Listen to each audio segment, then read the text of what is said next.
წყლის ნარჩენებს. ყრიან ისევ ეს მოსახლეობა და ისინი მიუხედავად იმისა, რომ ხშირად ხდება დატბორვა ტერიტორიის, მაინც დატბორვა საშიშროებას როგორც ჩანს ვერ აღიქვამენ.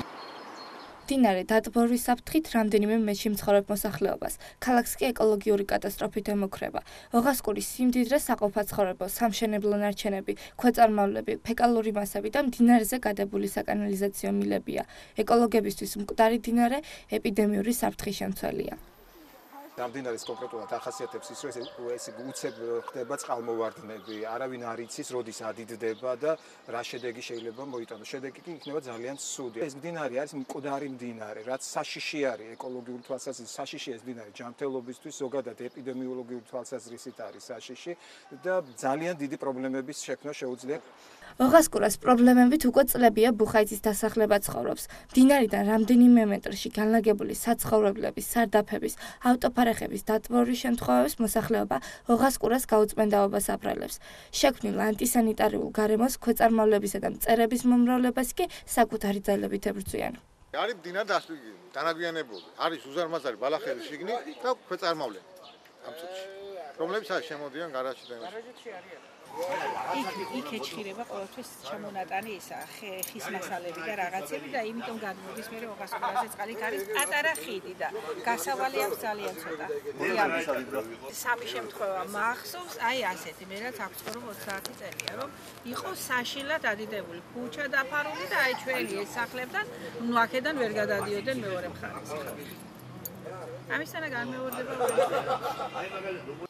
გაგრილებამდე საკანალიზაციო მილების ბარიერი უნდა გადალახო. თუ გაგიმართლა შრამში არ ჩაეფლობი და არც გველი დაგკმას, საყოფაცხოვრებელური ნარჩენების გროვას მაინც ვერ აცდები.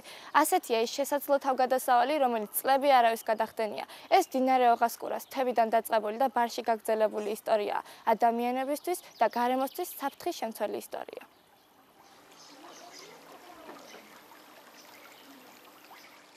ისტორია, რომელიც პირველი კლასელისთვის 90-იან წლებში სიცოცხლის წარწმევით დასრულდა. გოგონა მდინარის დინებამ წაიღო. ცხედარი კი სახლიდან მოშორებით რამდენიმე მეტში გამორიყა. ოღასკურას ერთადერთი ცოცხალი მსხვერპლის. ნატოს ისტორია ბუხაიძის თითქმის ყველა მცხოვრებმა იცის.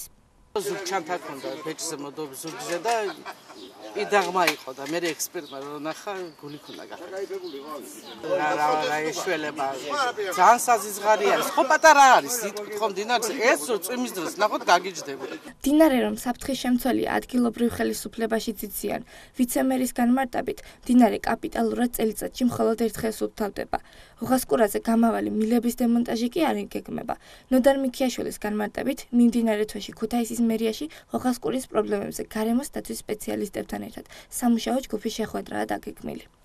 ნახეთ თბილისში რა სტიქიაც მოხდა თითქმის იგივეა ოღასკურაც ეს ინტერრაიონული პროექტი ანუ წყალტუბოს და ქუთაისის საერთო პროექტი იყო და მემართავ თავრობად დაფინანსება და თუ ჭირდება საერთო დაფინანსება ამ პროექტს იმიტომ არის მეორე ვარიანტიც რომ ოღასკურა დარჩეს ისე როგორც არის ოღონდ გაიწმინდოს ზღვარსადენ წელს არ ყოფილა ისეთი რაოდენობის ნალექი რომ ოღასკურა გაწმინდოს საჭიროებდეს მილების დაზიანების საფრთხე ნაკლები აქვს თქვენ ალბათ საუბარი გაქვთ იმაზე რომ მილი რომელიც ყვეთავს ოღასკურას კალაპოთ შეიძლება გახდეს შემოფეთლებელი წყლის დინებისთვის და წყალი გადმოვიდეს და მილით არ გამორიცხულია რომ დაზიანდეს მიუხედავად იმისა, რომ ადგილობრივი ხელისუფლება მდინარის კალაპოტიდან გადმოსვლის საფრთხეს გამორიცხავს, ქუთაისელებს კარგად ახსოვს გასული წლის ზაფხული.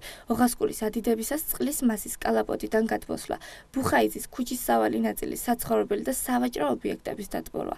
ფაქტის განმეორების რისკის შემცირებისთვის კი მოსახლეობა და სპეციალისტები დროულ რეაგირებას ითხოვენ.